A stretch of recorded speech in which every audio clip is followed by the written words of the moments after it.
साथियों को कुछ बातें बता दूं, शायद हम संचालक भाई साहब को पता नहीं था। सबसे पहले तो आपके बीच में कौन कौन स्टार बैठे हैं, आप इन लोगों को टीवीओं में देखते हो। इन भाई साहब को थोड़ा परिचय करवाना नहीं आया, मैं करवा देता हूं। सबसे पहले आपके बीच में हरियाणवी कलाकार, बॉलीवुड कलाकार जिसके सैकड़ों गाने आ चुके हैं, नवीन नारू। एक बार खड़ा होगा। मेरा भांजा है ये नवीन नारू जी, हरियाणवी कलाकार है, सैकड़ों गाने आ चुके हैं इनके। बॉलीवुड में भी इन्होंने काम किया, अभी एक मूवी आने लग रही है। दूसरा आपके बीच में हरियाणवी कलाकार, राइटर, लेखक जिसने हरियाणवी गाने लिखे हैं, परवीन पुनिया पनियार। एक आइयो भाई साहब, आदमिया का परिचय से तो वो पता तो हो गया आप लोगों को आपके बीच में आए कौन है। एक हमारे हरियाणा का बहुत ही बड़ा किसान नेता, कौम के लिए जीने मरने वाला, हमारे बीच में हमारा बड़ा भाई है अजीत गणगस धनाना।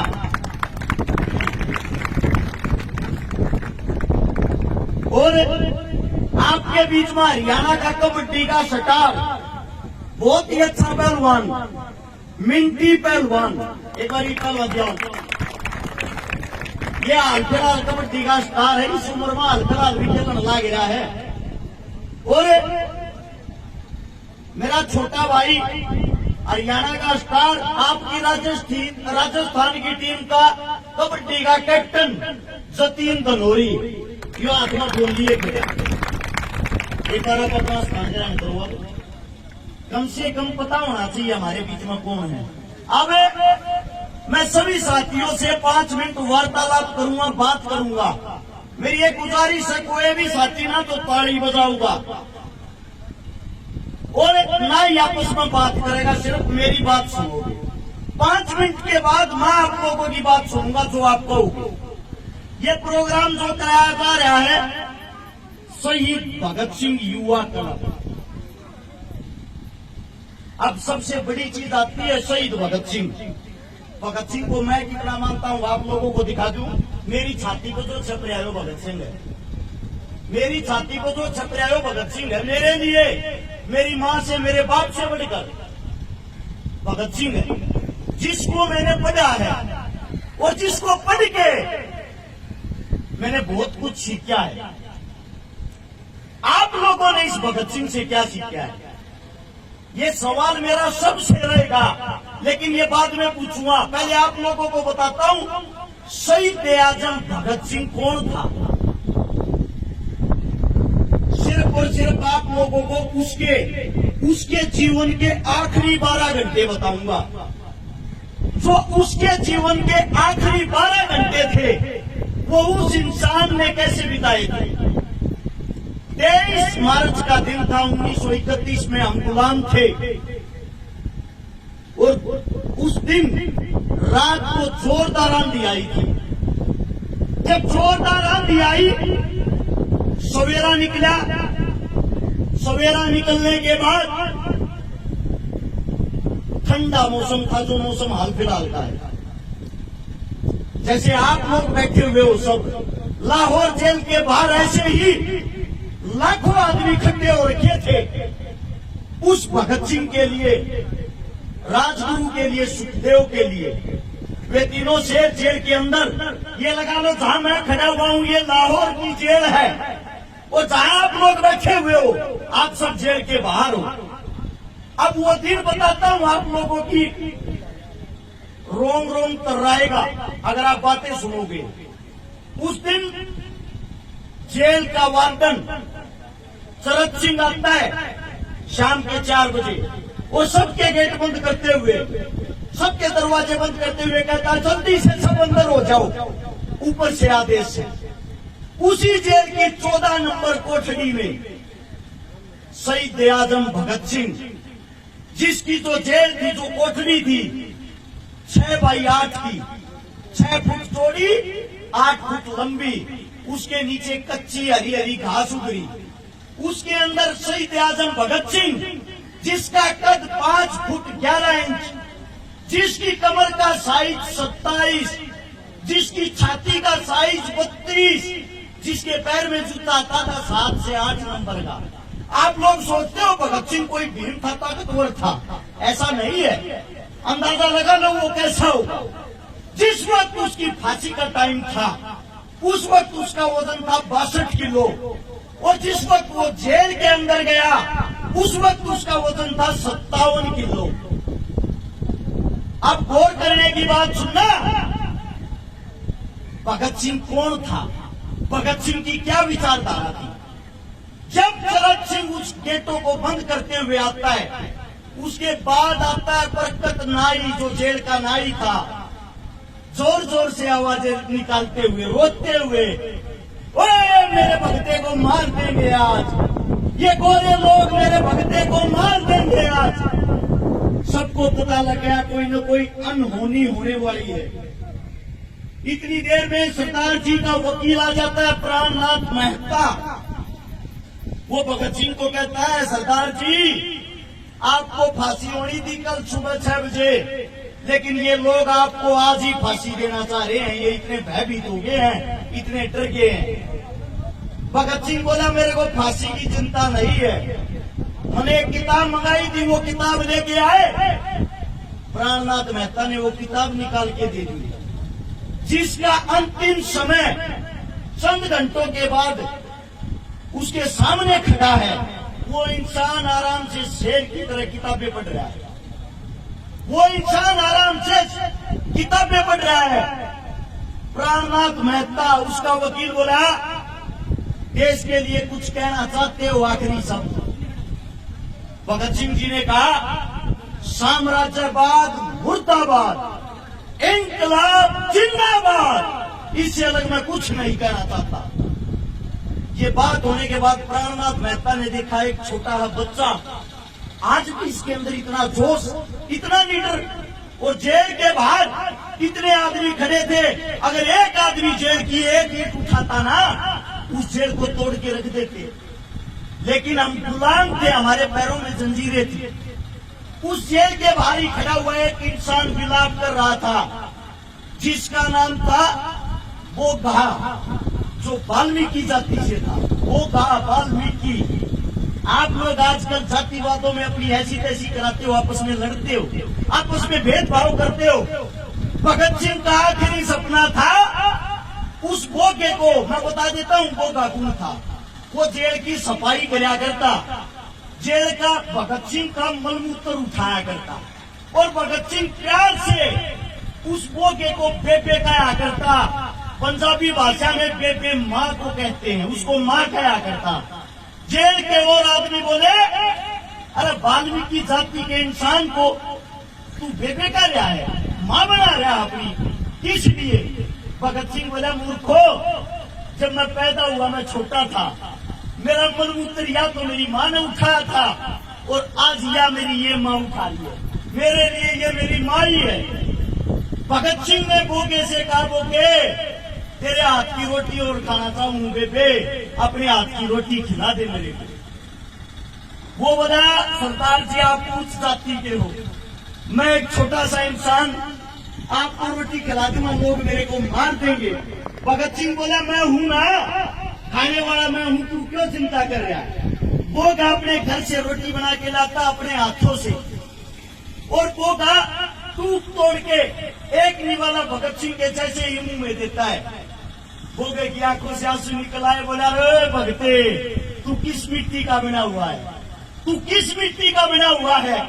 लोग आपस में जातिवाद में लड़ रहे हैं, अब तू इतना प्यार कर रहा है सबसे।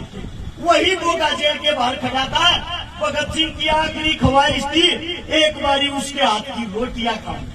वो बाहर चिल्लाता चिल्लाता बेहोश हो गया, जेल के अंदर उसको भी नहीं घुसने दिया। जब भगत सिंह को अंग्रेज आए, वो टीम आई, फांसी के लिए लेके चल दिए। फांसी के लिए जब लेके गए, तीनों से पूछा गया, तुम्हारी अंतिम इच्छा? गाली देते हुए बोला, शहीद आजम सरदार, अबे कुत्तो, आखिरी इच्छा यही है, इस देश को छोड़ के चले जाओ। पहली इच्छा भी यही थी, इस देश को छोड़ के चले जाओ। हंसते हुए कहा, ये तुम्हारे बस की नहीं, अपनी फांसी की तैयारी करो। 7:28 पे उन योद्धाओं को फांसी के फंदे पर चढ़ाया जाता है। 7:33 पे उनकी फांसी पूरी होती है। उस 5 मिनट के दौरान जब ये पूछा गया तुम्हारे में से सबसे पहले फांसी के फंदे को कौन चूमना चाहेगा, एक ऐसा पागल था जिसका नाम था सुखदेव। उसका कहना था मैं देश के लिए एक बार मरना चाहता हूँ। सुखदेव ने हंसते हुए कहा सबसे पहले फांसी के फंदे को मैं चूमूंगा। पहले सुखदेव का नंबर, फिर भगत सिंह का, फिर राजगुरु का। बाहर उसकी माताजी खड़ी थी। उसकी माताजी ने कहा था बेटा जिस फांसी के फंदे को तू अपनी दुल्हन कहता है, जब वो तेरे गले में डल रहा है तेरी आवाज मेरे कानों तक सुनाई देनी चाहिए। ये बताया जाता है उस वक्त भगत सिंह ने इंकलाब जिंदाबाद का नारा इतने जोर से लगाया था, बाहर खड़े 1 लाख आदमियों को साथ सुनाई दिया था। उनको मृत घोषित करके हमारे देश के जवानों को, हमारे देश के क्रांतिकारियों को उनके टुकड़े टुकड़े कर दिए। उनके टुकड़े टुकड़े करके सोचा इनको जेल के अंदर चलाओगे, बाहर पब्लिक को पता लग जाएगा। बाहर से ट्रक मंगा लिया, ट्रक मंगाकर उसके अंदर बोरियों में बांध के उन लाशों को बदतमीजी के साथ भगाया गया और पिछली जेल की दीवार तोड़कर वहां से निकाल के ले गए सतलुज के किनारे। सतलुज के किनारे जब लेके गए वहां के गांव जाग गए और उन अंग्रेजों का हमला बोल दिया। आधी कच्ची जो लाश थी उसको वहां से वापस निकाल दिया। जिनका पूरा शरीर जला नहीं था, अंतिम संस्कार हुआ नहीं, उसको निकाल के अगले दिन की जब सुबह होती है सबको पता लग जाता है हमारे बीच भगत सिंह, राजगुरु, सुखदेव नहीं रहे। वो लाखों आदमी उनके अंतिम संस्कार में काले कपड़े पहन के, काली पट्टी हाथा पर बांध कर, काले झंडे हाथा में लेकर उन तीनों की लाशों को लेके, उन तीनों की लाशों को सोच के देखो, एक अधजली लाश को, तीनों लाशों को भगत सिंह की मां के पास था। भगत सिंह की मां जिसको अपनी गोदी में ले ली है, भगत सिंह का पिताजी सरदार किशन सिंह उन तीनों बेटों को अपनी गोदी में उठाए हुए। वो मंजर कैसा होगा? उसको लेके अंतिम संस्कार के लिए जब जाते हैं, उनका अंतिम संस्कार हिंदू और सिख दोनों रीति रिवाजों के द्वारा किया जाता है। वहां पे लेकिन सबसे पहले जो नवज पढ़ता है, नवज पढ़ने का काम किया वो मौलवी ने किया। उसके बाद ब्राह्मण ने उनके अंतिम संस्कार का क्रियाक्रम किया। और एक आज का समय है जो हमें एक करने के लिए इस देश को छोड़ के चले गए, जिनकी लाशों का बदला आज तक नहीं लिया गया, आज तक उनको शहीद का दर्जा नहीं मिला, आज तक उनका कहीं जिक्र नहीं होता, आज तक कोई भी बात भी उनके विचारों पे नहीं चल पाई। उनके सबसे पहले विचार थे हम सब एक हैं, हम सब इंसान हैं, कोई भी सरकार आए आप लोगों को हिंदू मुसलमान जातिवाद में बांट के, धर्मवाद में बांट के मनाती रहेगी, आप लोगों का फायदा उठाती रहेगी। मैं आप सभी साथियों से पूछना चाहता हूं, आज इस वक्त लिम्पी नाम की बीमारी चली हुई है, सबको पता होगा। हमारी गौ माताएं कैसे तड़प तड़प के मर रही है। भाजपा सरकार, कोई पार्टी वाला बैठा हो भाई बुरा मत मानना, बात को समझना और सुनना। भाजपा सरकार जब 2014 में चुनाव लड़ने आई, उन्हें कहा था गौ माता की रक्षा हम करेंगे। उनने करी भी गौ माता की रक्षा। कैसे करी? भारत 20वें नंबर पर था गाय का मीट बेचने में, जिसको बीफ कहते हैं। आज भारत 3रे नंबर पर है। यह रक्षा करी। जितनी गायें पहले कटती थी उससे 3 गुना बढ़ गई। आज लिम्पी नाम की जब बीमारी आती है, हमारे देश का प्रधानमंत्री, हमारे देश का राजा बाहर से चीते लाता है। मैं पूछना चाहता हूँ कहाँ अपने बाप की शादी में लेके जाएगा उनको? क्या कमाएंगे वे? उनके पास इस बात का कोई जवाब है? क्या काम आएंगे उनके लिए वे? हर जगह बस उनको एक ही काम है, इस लोगों को आपस में लड़ा दो, भिड़ा दो, हिंदू मुस्लिम करा दो, उसको उसका दुश्मन बना दो और तुम राज करते रहो।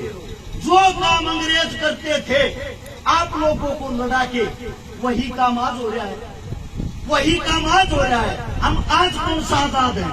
आप सबसे पूछना चाहता हूँ, आप अपने आप को आजाद मानते हो? देश को आजादी 47 में मिली थी, 1947 में। उसके पूरे 4 साल बाद 1951 में शहीद चंद्रशेखर की माता जी की मृत्यु हुई थी, देहांत होया था। चंद्रशेखर की मां, नाम देखो कितना बड़ा, देश का क्रांतिकारी योद्धा, उसकी माता जी की मूर्ति तक नहीं लगने दी थी आप लोगों की सरकार ने, आप लोगों के प्रधानमंत्री ने। पता है क्यों? इसलिए अगर इसकी मूर्ति लग गई, लगने के बाद इनकी क्रांतिकारी विचारधारा फिर ऊपर आ जाएगी। आप लोगों को नहीं पता हो, भगत सिंह, चंद्रशेखर जब हमारे बीच नहीं रहे, उनके 50,000 साथी अंग्रेजों ने ढूंढ ढूंढ के बुरी तरह तड़पा के मारे। वही हालात आज हो रखे हैं। जब आप लोगों के पास में आपका कोई साथी तड़पता है, आपकी गौ माता आज बुरे तौर से जूझ रही है, कहां चले गए भाई आज वे गौरक्षक? वे गौरक्षक जो पार्टियों में, उनकी बातें कर रहा हूं मैं, इनकी नहीं। ये तो सदैव अपना कार्य करते आए हैं, जो आज भी संभाल रहे। मैं हर एक पार्टी की बातें कर रहा हूं। कहां है वे पार्टियां? कहां है उन पार्टियों के एमपी एमएलए? सिर्फ क्या उनको राजनीति करने के लिए और वोट मांगने के लिए गायें याद आती है? कोई मुद्दा बनाना हो, भाई भाई से लड़ाना हो, तभी गौ माता को उठा लाएंगे। हर टीवी चैनल पे 3 दिन से ये चल रही है खबर, आज चीते ने इतना भाग्या, आज चीते ने इतना भाग्या, आज चीता इतना तोड़े। क्या कमाएगा वो चीता? अगर वो काम आने के लिए लाए होते, काम करो, उसको संसद के अंदर ही छोड़ दो, सारे जितने निकम्मे नेता होंगे सबको खा जाएगा। यार कोई काम होता है देश के लिए? देश को डुगडुगी समझ रहे क्या? कोई भी आओ, बचाओ और चले जाओ। हमारा इंसानियत के नाते धर्म बनता है। आज हमारी गौ माता खतरे में है, तो सबसे पहले सारे काम छोड़ के हम सबका, जो अपने आप को हिंदू कहता, सच्चा हिंदू, उसका फर्ज बनता है। गौ माता से बड़ा उसके लिए कोई फर्ज नहीं। सबसे पहले अपनी गौ माता को बचाएं। आपके घर में 100 रुपए हो, 200 रुपए, 500 रुपए हो, इतने रुपए में आप लोग गरीब नहीं होते। कोई 300 रुपए की दिहाड़ी भी करता है ना, अगर एक दिन की अपनी दिहाड़ी दे देगा, वो गरीब नहीं होता। आप मंदिरों में भी तो दान देते हो, मस्जिदों में भी तो दान देते हो, गुरुद्वारे में भी तो दान देते हो। आज हमारी गौ माता दान मांग रही है, हमारा हक बनता है हम उस गौ माता को दान दे। और सबसे पहले भाई कमेटी वालों को एक बात मैं कहना चाहता हूँ, सबसे पहला दान 5100 रुपए का अपनी जेब से मैं दे रहा हूँ। कोई भी आके स्वीकार कर ले, मेरे मुख से कोई गलत बात निकली हो, उसके लिए मैं माफी चाहता हूँ। और पास की गौशाला से शायद कमेटी आई है, पाड़ी गांव से कमेटी आई है भाई। 5100 रुपये इस गांव को, 5100 रुपये उस गांव वालों को दे रहा हूँ। आपका बच्चा हूँ, आपके बीच कहूँ मैं कोई नेता मंत्री तो हूँ नहीं। जैसा मेरा जुबान है वैसे आपके चरणों में ये अरदास है, इसको आप प्राप्त करें। और मेरे मुंह से कोई गलत शब्द, कोई गलत बात निकल गई हो, अपना बच्चा, अपना भाई, अपना बेटा समझ के माफ कर दे। अगर मेरी बात आप लोगों को अच्छी लगी हो तो एक बारी नारा लगाएंगे इंकलाब का और गौ माता का। तैयार हो? बोलो इंकलाब, इंकलाब, गौ माता की, गौ माता की। धन्यवाद आप सबका।